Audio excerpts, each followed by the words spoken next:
அல்லாஹு ரப்புல் ஆலமீன் தௌபத்தன் நசூஹா களப்பற்ற முறையில் தௌபா செய்ய வேண்டும் என்று அடியார்களுக்கு வலியுறுத்துகின்றான். இங்கே நாம் சிந்தித்து பார்க்கின்றோம், தௌபத்தன் நசூஹா களப்பற்ற தௌபா என்று எதற்கு சொல்லப்படும்? களப்பற்ற தௌபா என்ற அடிப்படையில் அதற்கு விளக்கமாக தெரிந்து கொண்டாலும் சரி, அல்லது வேறு ஒரு கேள்வி, நாம் செய்கின்ற தௌபாவை எல்லாம் அல்லாஹ் ஏற்றுக்கொண்டு விடுவானா என்று சிலர் கேட்பார்கள். ஆம், நிச்சயமாக ஏற்றுக்கொள்வான். எப்போது? நசூஹாவான களப்பற்ற தௌபாவாக இருந்தால். களப்பற்ற தௌபா என்ற பெயரை பெறுவதற்கு நாம் செய்கின்ற தௌபா எப்படி அமைய வேண்டும்?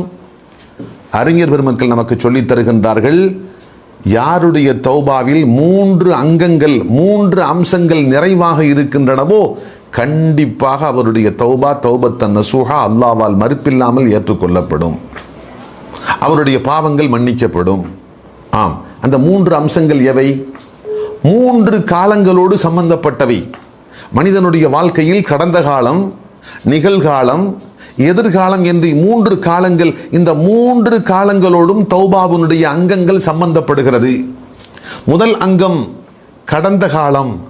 கடந்த காலத்தில் தௌபத்தன் நசூஹா எப்படி சம்பந்தப்படுகிறது? செய்துவிட்ட பாவங்களை எண்ணி பார்க்கின்ற போது அவன் உள்ளம் வெதும்ப வேண்டும், வேதனையால் துடிக்க வேண்டும். செய்துவிட்ட பாவங்களை நான் செய்யாமல் இருந்திருக்க வேண்டுமே, செய்துவிட்ட பாவங்களின் காரணமாகத்தானே எனக்கும் அல்லாஹ்வுக்கும் மத்தியில் இன்று திரையாக இந்த பாவங்கள் வந்து குறுக்கே நிற்கின்றன. என்னுடைய உள்ளம் பக்குவப்பட்டு பண்பட்டு உயர்ந்த தரத்துக்கு போக முடியாமல் அடிமட்டத்தில் கிடப்பதற்கு அடிப்படை காரணம் நான் செய்த பாவங்கள் தானே. என்னுடைய வாழ்க்கையில் பல வகையான நெருக்கடிகள், பல வகையான சோதனைகள், பல வகையான இன்னல்கள், அத்தனைக்கும் அடிப்படை காரணம் நான் செய்த பாவங்கள். அன்புக்குள்ளே அல்லாஹு ரப்புல் ஆலமீன் இந்த செய்தியை குறிப்பிடுகின்றான். லஹரல் ஃபஸாது ஃபில் பர்ரி வல் பஹரி பிமா கஸபத் ஐதின் நாஸ். தரையிலேயும் கடலிலேயும் மனிதர்கள் செய்கின்ற பாவங்களின் காரணமாகத்தான் சீர்கேடுகள் ஏற்பட்டிருக்கின்றன என்று அல்லாஹு சொல்லுகின்றான். உலகத்தில் தனி மனித வாழ்க்கையில் ஏற்படுகின்ற சீர்கேடுகளாக இருக்கட்டும், அல்லது ஒரு சமுதாயத்துக்கு ஏற்படுகின்ற சீர்கேடாக இருக்கட்டும், இன்று நாம் எந்த சோதனைக்குள் அகப்பட்டு சிக்கிக்கொண்டு தவித்துக் கொண்டிருக்கிறோமோ அந்த கொரோனா என்ற இந்த கொள்ளை நோயாக இருக்கட்டும், அல்லது பெரும் பஞ்சங்களாக இருக்கட்டும், பூகம்பங்களாக இருக்கட்டும், புயலாக இருக்கட்டும், சுனாமியாக இருக்கட்டும், எந்த ஒரு இறை தண்டனையாக இருக்கட்டும், அது தனி மனித வாழ்க்கையை பாதிப்பதாக இருக்கட்டும், ஒட்டுமொத்த சமுதாயத்தை பாதிப்பதாக இருக்கட்டும், அல்லது உலகத்தையே உலுக்கி எடுத்து விட்டு செல்வதாக இருக்கட்டும், இவை அத்தனைக்கும் அடிப்படை காரணம் மனிதர்கள் தங்கள் வாழ்க்கையில் செய்கின்ற பாவங்கள். அல்லாஹ்வுடைய உத்தரவுகளுக்கு மாறு செய்வது, அல்லாஹ் எதை செய்ய சொன்னானோ அதை செய்ய தவறுவது, அல்லாஹ் எதை செய்யக்கூடாது என்று தடுத்தானோ அதை துணிந்து செய்ய முற்படுவது. ஆம், இந்த பாவங்கள் தான் மனிதனுடைய வாழ்க்கையில் அத்தனை பிரச்சனைகளுக்கும் நெருக்கடிகளுக்கும் சோதனைகளுக்கும் காரணமாக இருக்கிறது. ஆக இதை புரிந்து கொள்கிற போது ஒரு மனிதனுக்கு கைசேதம், அவனுடைய உள்ளத்தில் வேதனை வெளிப்படும். நான் இந்த பாவங்களை எல்லாம் செய்யாமல் இருந்திருக்க வேண்டுமே, ஏன் தான் இந்த பாவங்களை செய்தேனோ, அதன் காரணமாகத்தானே என்னுடைய வாழ்க்கையில் விதவிதமான சோதனைகள், எத்தனை துன்பங்களை துயரங்களை நான் சந்தித்து விட்டேன். இனியும் என் வாழ்க்கையில் பிரகாசம் தென்படவில்லையே, நிம்மதியான வாழ்க்கைக்கு வெளிச்சம் தென்படவில்லையே. இப்படிப்பட்ட ஒரு மோசமான நிலையை நான் அடைந்ததற்கு அடிப்படை காரணம் நான் செய்த பாவங்கள் தானே. ஏன் தான் இந்த பாவங்களை செய்தேனோ, செய்யாமல் இந்த பாவங்களை நான் இருந்திருக்க வேண்டுமே என்று செய்துவிட்ட பாவங்களை எண்ணி பார்க்கின்ற போது அவனுடைய உள்ளத்தில் வேதனை வெதும்ப வேண்டும், அவனுடைய உள்ளம் வேதனையால் துடிக்க வேண்டும். இதுதான் தௌபத்தன் நசூஹாவுடைய முதல் அங்கம். அடுத்து 2, இந்த கவலை வந்து விட்டால் போதுமா?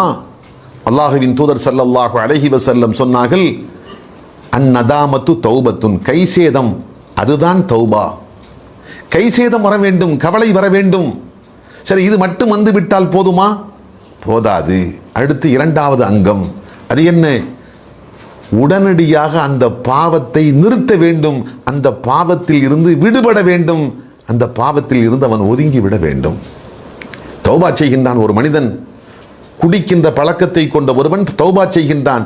ஆனால் காலையில் தௌபா செய்கின்றான், மாலையில் குடிக்கின்றான், மாலையில் தௌபா செய்கின்றான், காலையில் குடிக்கின்றான்.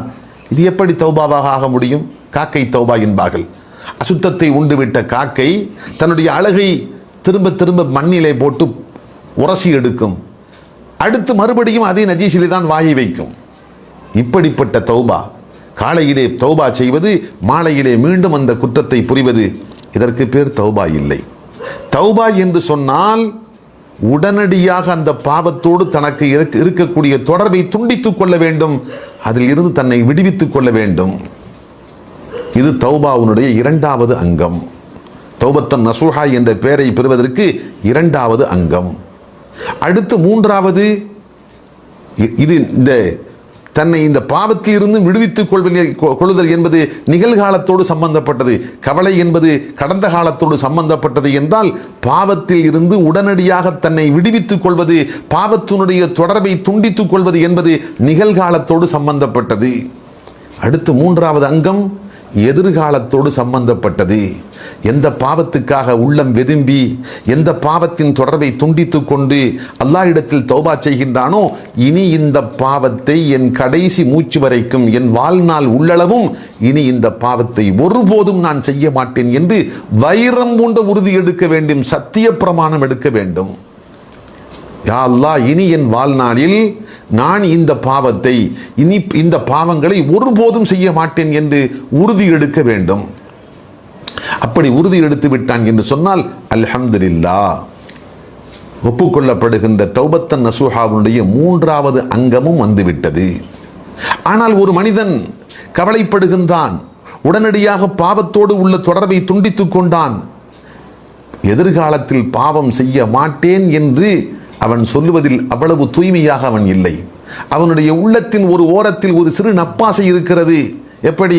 இப்போது இந்த பாவத்தை செய்ய வேண்டாம், இனி எதிர்காலத்தில் ஒரு பொருத்தமான சந்தர்ப்பம், ஒரு சூழ்நிலை அமைந்தால் அப்போது நாம் லேசாக இந்த பாவத்தோடு தொடர்பு வைத்துக் கொள்ளலாம் என்று ஒரு அற்ப சபல எண்ணம் அவனுடைய உள்ளத்தின் ஒரு ஓரத்தில் ஒரு துளியளவு இருந்தாலும் போதும். இது தௌபத்தன் நசூஹா இல்லை. அல்லாஹ் ஏற்றுக்கொண்டு, எந்த தௌபாவை அல்லாஹ் ஏற்றுக்கொண்டு பாவங்களை மன்னிப்பானோ அந்த தௌபத்தன் நசூஹாவாக இந்த தௌபா ஆக முடியாது. அப்படி என்றால் பாவ மன்னிப்பு தேடுகின்ற போது 100க்கு 100 வைரம் பூண்ட உறுதி இருக்க வேண்டும். யா அல்லாஹ், இனி இந்த பாவங்களை என் வாழ்நாளில் நான் ஒருபோதும் செய்ய மாட்டேன், ஒருபோதும் செய்ய மாட்டேன், இது சத்தியம் என்று வைரம் பூண்ட உறுதியோடு அவன் உறுதி எடுக்க வேண்டும். ஆம், அதற்கு பின்பாக அந்த உறுதியில் மாற்றம் வந்தால் அது வேறு விஷயம். தௌபா செய்கின்ற போது அவனுக்கு 100க்கு 100 வைரம் கொண்ட உறுதி இருக்க வேண்டும். அதற்கு பின்பாக மாற்றம் வந்தால் அதை பற்றி நாம் பின்னால் பார்ப்போம். ஆக இந்த 3 அம்சங்கள் வந்துவிட்டது என்று சொன்னால், கடந்த காலத்தை பொறுத்தமட்டில் செய்துவிட்ட பாவங்களை குறித்து வேதனை, கவலை, நிகழ்காலத்தில் பாவத்தினுடைய தொடர்பை துண்டித்துக் கொள்வது, எதிர்காலத்தில் இனி இந்த பாவத்தோடு நான் தொடர்பு வைத்துக் கொள்ள மாட்டேன், என் வாழ்நாளில் ஒருபோதும் இந்த பாவத்தை மீண்டும் செய்ய மாட்டேன் என்ற உறுதி, இந்த 3 வந்துவிட்டது என்று சொன்னால் அல்ஹம்துலில்லாஹ், அவனுடைய தௌபா தௌபத்தன் நசூஹா. அல்லாஹ் சொல்லுகின்ற தௌபத்தன் நசூஹா களப்பற்ற தௌபா என்ற தரத்தை பெறுகிறது. ஆகவே அல்லாஹ் இடத்தில் அங்கீகாரம் பெறுகிறது, அவனுடைய பாவங்கள் அத்தனையும் மன்னிக்கப்படுகிறது. ஆனால் இங்கே ஒரு விஷயத்தை நாம் புரிந்து கொள்ள வேண்டும். இது அல்லாஹ்வோடு சம்பந்தப்பட்ட பாவங்களுக்கு மட்டும்தான் பொருந்தும். எப்படி? நாம் செய்கின்ற பாவங்கள் 2 விதம். ஒன்று ஹுக்கூக்குல்லா, அல்லாஹ்வோடு சம்பந்தப்பட்ட பாவம். மற்றொன்று ஹுக்கூக்குல் இபாத், அடியார்களுடைய உரிமைகளோடு சம்பந்தப்பட்ட பாவங்கள். உதாரணத்திற்கு அல்லாஹ்வோடு சம்பந்தப்பட்ட பாவம் என்றால் அதில் எந்த அடியாருக்கும் எந்த பாதிப்பும் இருக்காது. குடிக்கின்றான் ஒரு மனிதன், அவன் அல்லாஹ்வுடைய உத்தரவுக்கு மாறு செய்கின்றான், தொழுகையை கைவிட்டு விட்டான், நோன்பு நோற்காமல் இருக்கின்றான்.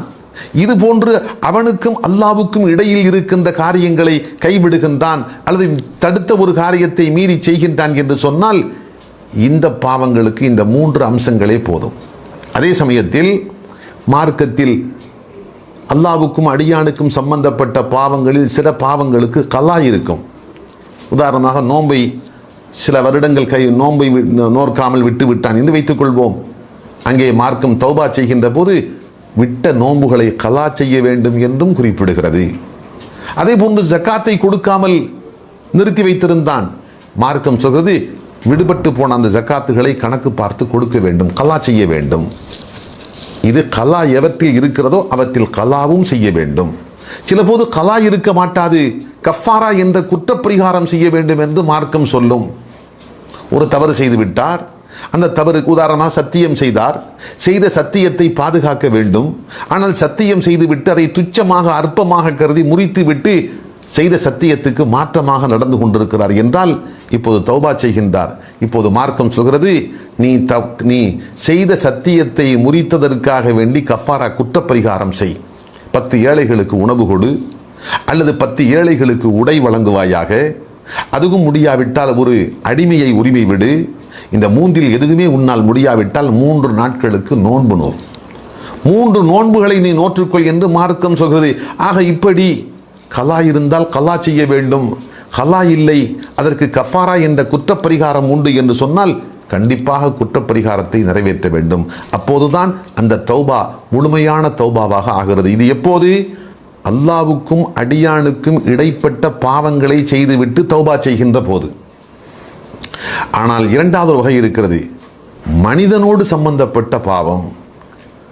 ஒரு மனிதனுடைய காசு பணத்தை பறித்துக் கொள்கிறான், ஒரு மனிதனை அடித்து விடுகின்றான், ஒரு மனிதனுடைய கண்ணியத்தை குலைக்கின்றான், அவமானப்படுத்துகின்றான், அல்லது கொலையே செய்து விடுகின்றான், ஒரு பத்திரி பெண்ணை அபவாதமாக பழி சுமத்துகின்றான்.